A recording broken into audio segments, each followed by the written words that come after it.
नमस्कार, मैं अवधेश मिश्रा।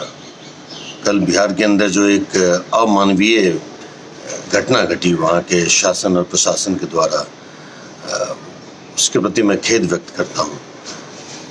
पप्पू यादव जी जो एक ऐसे जननेता हैं जिन्होंने हमेशा ही जनता की सेवा के लिए अपने उद्गार को हमेशा ऊर्जित किया है, चाहे वो प्राकृतिक आपदा हो, सामाजिक आपदा हो या राजनीतिक आपदा हो। लोगों के घर घर तक पहुंचकर लोगों की भलाई के लिए, लोगों की सेवा के लिए, चाहे तन मन धन किसी भी चीज़ से हो, कभी भी पीछे नहीं हटे। उनकी गिरफ्तारी इस वक्त, जब कोरोना का ये भयानक वक्त चल रहा है, जहां जान माल की इतनी क्षति हो रही है, उस वक्त उनकी गिरफ्तारी और उन्हें जेल भेज देना कहीं न कहीं से अमानवीयता का प्रतीक है।